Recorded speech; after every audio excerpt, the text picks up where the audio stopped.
palm sander. I'm going to be demonstrating how you stand in front of the palm sander.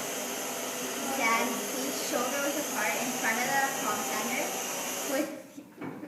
You have to be valid. So just get Palm sander.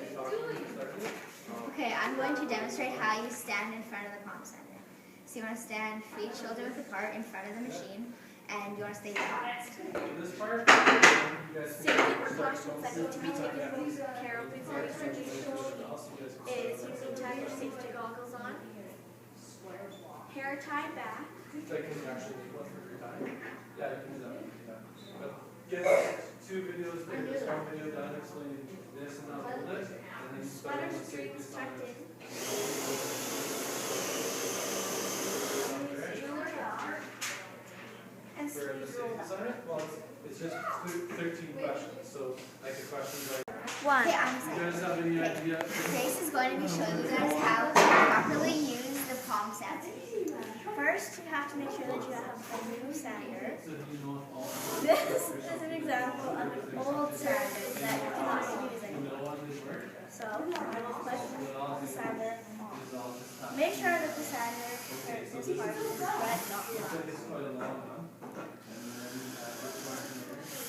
You also want to make sure it's lined up with the holes on the thing. See how different? I think I did that. Okay. Now you want to make sure that you're holding the top of the palm sander. That's why it's called palm sander. Okay. We're not going to show you how to start it right now, but to start it, you just want to press this black button there. You want to count to 3 before using it. So lift it up, make sure it's count to 3, just so that it is working properly, and then you can start using the palm sander. You want to add a little pressure. You don't want to push too hard because then it won't do anything.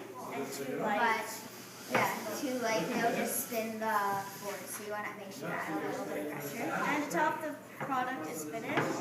It would be white, like this one. Or this one here. It looks whiter and So more you can tell which one's done. This one is done. Done, not done. And when you're done, you want to press the button. Wait till the bottom this part has stopped spinning, and then you can place it on the table. Okay, so when you're dealing with the palm sander, you want to put your hand further away from the piece of wood in the sander. When you want to flip it, you just lift the palm sander up, flip the board. Or if you want to go this way, just flip it and put your hand on the opposite side, so that your hand is always on the opposite side of where you're standing.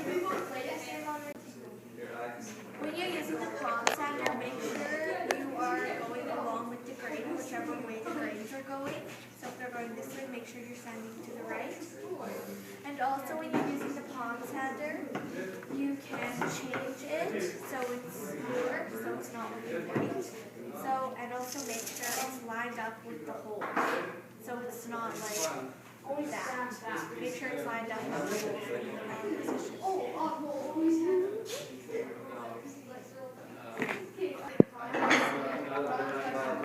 So these are some things that you don't do when doing your palm sander. You don't hold by the electrical cord when you get electrocuted. And you don't do freehand. So you don't go like this, and then the board and then make sure you have the first hand on the board while you're sleeping. Yeah, And hold it there. Make sure the palm sander is plugged in.